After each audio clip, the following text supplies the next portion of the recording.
بسم اللہ الرحمن الرحیم۔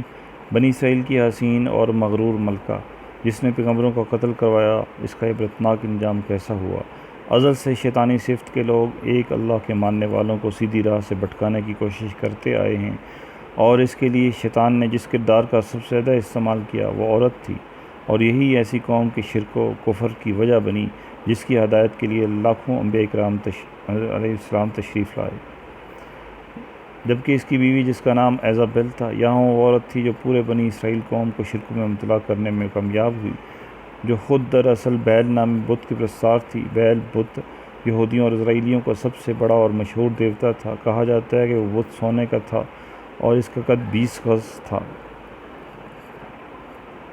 4 منہ اور 400 افراد اس کی خدمت پر مامور تھے۔ اس کے علاوہ یمن اور شام کی عوام کا پسندیدہ دیوتا یہی تھا جس کی سینکڑوں سال سے پوجا کی جا رہی تھی، جبکہ روایات میں آتا ہے کہ بیل کے پجاری حضرت یوشع بن نون علیہ السلام کے زمانے میں بھی تھے، اور آپ علیہ السلام نے شام کی فتح کے دوران ان سے جنگ بھی کی تھی۔ اس کے علاوہ سال کے مخصوص مہینوں میں اس دیوتا کے گرد میلے لگتے تھے،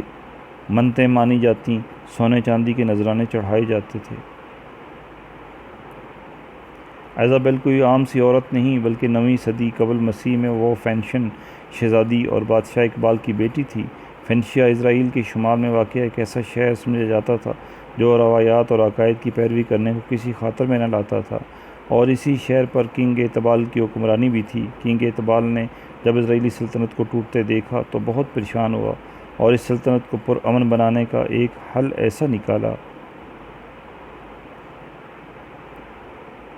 کہ نئے مقرر شدہ اسرائیل کے بادشاہ کے بیٹے احاب اور فینشن شہزادی ایزابل کی شادی کر دی جائے۔ لہذا کچھ ہی عرصے میں دونوں ٹوٹی ہوئی سلطنتوں کے درمیان کچھ حد تک تو امن پیدا ہو گیا، لیکن شادی کے بعد ملکہ ایزابل نے بیل کی پوجا بدستور جاری رکھی، جس کی وجہ سے اسرائیل کے قصبے کے لوگ اس کے اس عمل سے ناراض ہونے لگے، لیکن وہ پیچھے نہیں ہٹی بلکہ الٹا خود لوگوں کو بیل کی پرستش پر قائل کرنے لگی، اور اس کے لیے وہ اس حد تک گزر گئی کہ 800 جھوٹے مدعی نبوت کو بھی لائی جو بیل کی عبادت کی حوصلہ افزائی کرتے اور بیل کے جھوٹے پیغامات انہیں پہنچاتے، اور ساتھ ہی کیونکہ ایزابل دین حق اور انبیاء کرام علیہ السلام کی بہت بڑی دشمن تھی،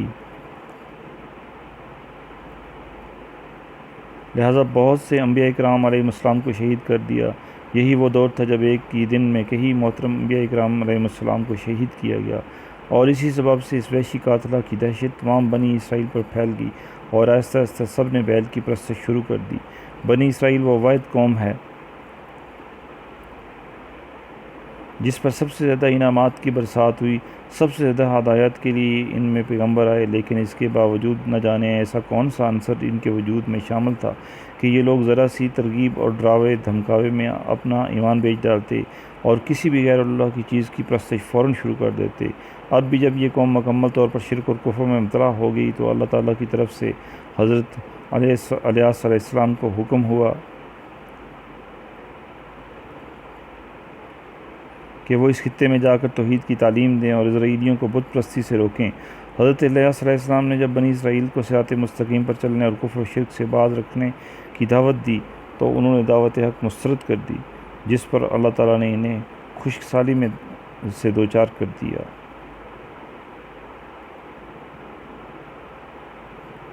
سلطنت اسرائیلیہ کے لوگ پانی کی بوند بوند کو ترسنے لگے،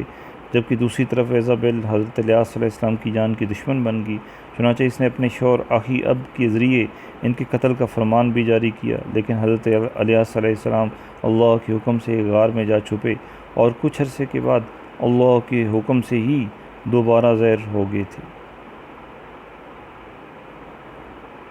حضرت علیہ السلام نے دوبارہ سب کو دین حق کی دعوت دی اور واضح طور پر یہ معجزہ بھی دکھایا کہ خشک سالی کے خاتمے کی دعا فرما کر اسے اللہ کے حکم سے ختم کیا، جس کے بعد موسلادھار بارش ہوئی، لیکن اس کے باوجود سلطنت اسرائیلیہ کے بادشاہ اخیاب اور اس کے سرکش اور خون خوار ملکہ ایزابل نے دعوت حق قبول نہیں کی، اور ایک بار پھر اللہ کے نبی حضرت علیہ السلام کے قتل کا ارادہ کیا، لیکن پھر اللہ تعالیٰ کے حکم سے آپ نے ایک غار میں پناہ لے لی۔ اس کے بعد حضرت علیہ السلام نے بنی اسرائیل کے ایک سردار یہو بن نمش کو مستقبل کا بادشاہ منتخب فرما دیا۔ بعد ازاں اس نے منتخب شدہ بادشاہ نے ایزابل سے تمام حساب کتاب چکتا کیے۔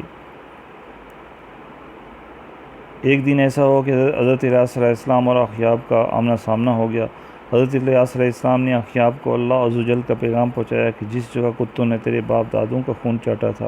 وہیں تیرا بھی خون چاٹیں گے، اور ساتھ ہی حضرت الیاس علیہ السلام نے اخیاب کو اس کی ملکہ ایزابل کے انجام کے بارے میں بھی خدا کے حکم سے آگاہ فرما دیا کہ یزریعیل نامی کھیت میں کتے ایزابل کی لاش کو نوچ نوچ کر کھائیں گے۔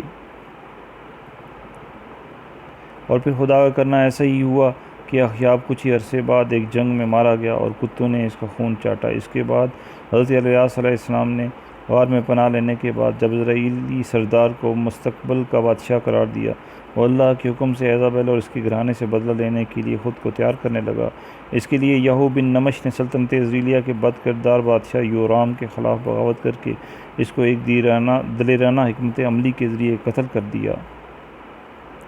اور اس کی لاش کو نابوت یزریعیل کھیت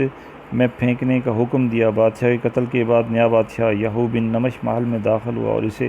اور اپنے وقت کی ظالم ترین اور کئی انبیاء کرام کی قاتلہ ایزابل کو اوپر کی منزل سے نیچے گرا دیا۔ اس ملعون عورت کی لاش کو گھوڑے کے سموں تلے روندا گیا۔ اس کی لاش نابوت یزریعیل کے کھیت میں بے گور و کفن پڑی رہی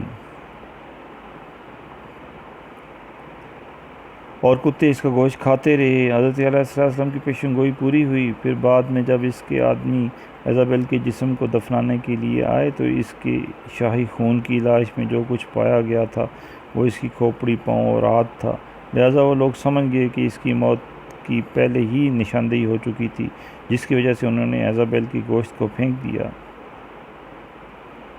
اور یوں اس کی مغرور زندگی رہتی دنیا تک عبرت کا نشان بن گئی۔ لہٰذا اگر ایزابل اور اس کے قاتلانہ دور کو دیکھا جائے تو اس واقعے سے پتہ چلتا ہے کہ اللہ کی راہ سے اس قدر لوگوں کو بھٹکانے اور اس کے انبیاء کرام کو کثرت سے شہید کروا دینے کے بعد اگر کوئی اپنے مکر و فریب جاری رکھتا ہے تو اللہ تعالیٰ ان سے بہتر تدابیر اختیار کرنے والا ہے۔ بلا شبہ اللہ عز و جل مختار ہے، اگرچہ وہ ایزابل جیسے ظلم کرنے والوں کے لیے فوری سزا نہیں دیتا، لیکن سزا ان لوگوں کے لیے ضرور ناگزیر ہوتی ہے جو اللہ کے بندوں سے دشمنی مول لیتے ہیں، وہ اللہ کے مقرر کردہ وقت میں ضرور پاتے ہیں۔ اور آخر میں دعا ہے کہ اللہ تعالیٰ ہمیں اپنے نیک بندوں کا احترام کرنے کی توفیق عطا فرمائے۔